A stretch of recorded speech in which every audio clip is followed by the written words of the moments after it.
The Patna years, a farewell etched in eternity. The Patna years of young Gobind Rai, like the soft hues of dawn brushing against the horizon, drew to a poignant close. This chapter in the life of the divine prodigy seemed as fleeting as a dream, kissed by the first light of day. As the radiant charioteer of the heavens, the sun dipped below the skyline, its golden embrace lingered upon the rooftops and spires of Patna. The city basked in a final, sorrowful glow, as if nature itself mourned the impending departure of the boy who had captured its heart. Gobind Rai, adorned in regal attire but carrying an otherworldly grace, was a figure of celestial splendor. His countenance, illuminated by an inner light, seemed to merge the earthly and divine. His eyes, deep and profound like twin pools of ancient wisdom, reflected both his immense mission and the longing of a world destined to witness his greatness.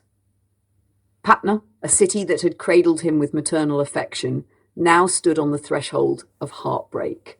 It had been blessed with the luminous presence of Gobind Rai, who infused its streets and people with hope, joy, and inspiration. But the time had come for him to bid farewell, a departure destined by the call of a higher purpose. A city's collective sorrow. As the tribal leaders of the distant Assam mountains concluded their interactions with Guru Tegh Bahadur, the undercurrents of change rippled through Patna. The looming separation weighed heavily upon its inhabitants, their collective sorrow like a wound that could not heal. Gobind Rai's presence had been a balm to their souls, and the thought of his absence was unbearable.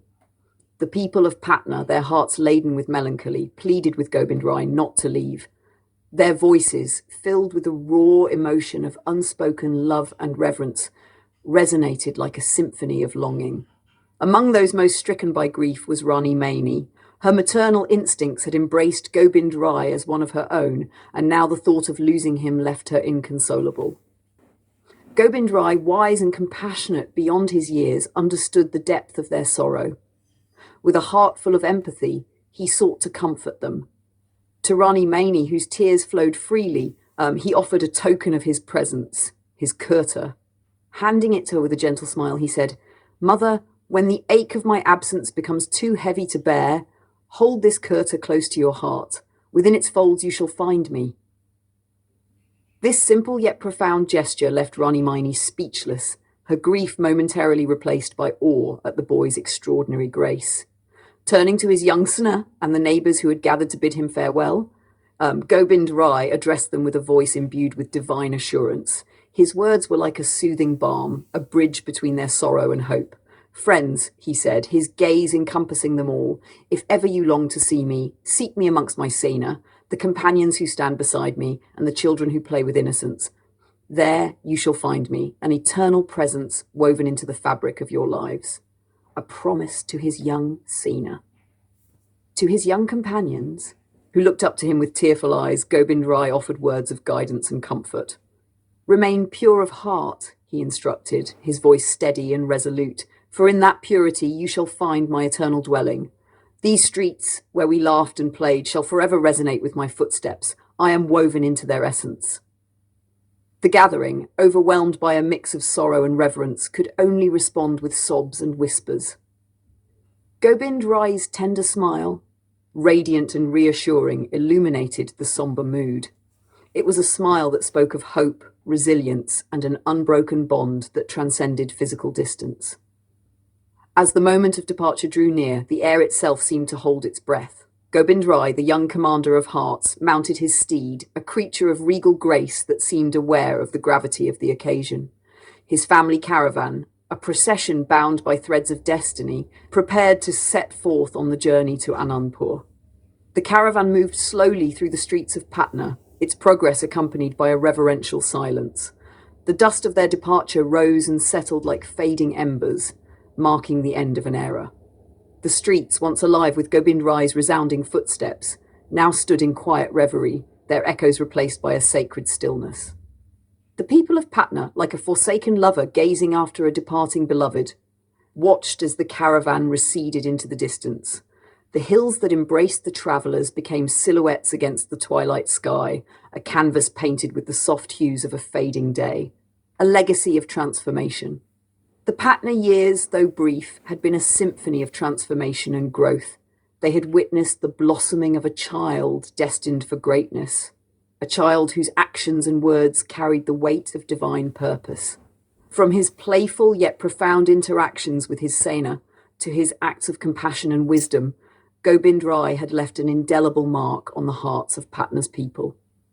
His departure was not merely the end of a chapter, but the beginning of an epic. The stars above, like silent witnesses, seemed to commemorate the moment, their celestial light weaving a tapestry that immortalized the young luminary's journey.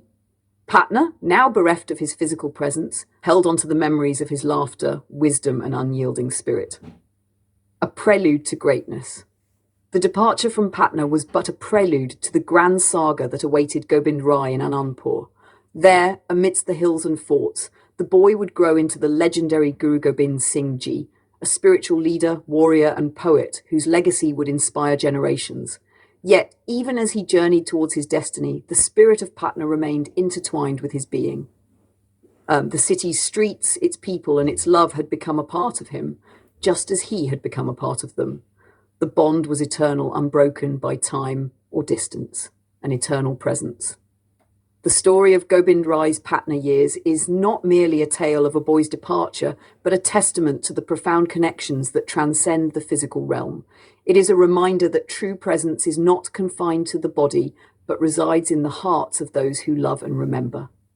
For the people of Patna, Gobind Rai's promise remained a beacon of hope. They sought him in the innocence of children, the camaraderie of friends, and the purity of their own hearts. And in doing so, they found him, an eternal presence that continued to guide, comfort, and inspire. As the caravan disappeared into the hills, the Patna years faded like a receding tide, leaving behind footprints etched in the sands of time. These footprints, however, were not mere remnants of the past, but markers of a journey that would shape the destiny of countless souls. And so, the first chapter of Gobind Rai's Odyssey came to a serene close, its echoes resonating through the ages, a celestial prelude to a legacy that would illuminate the world for generations to come.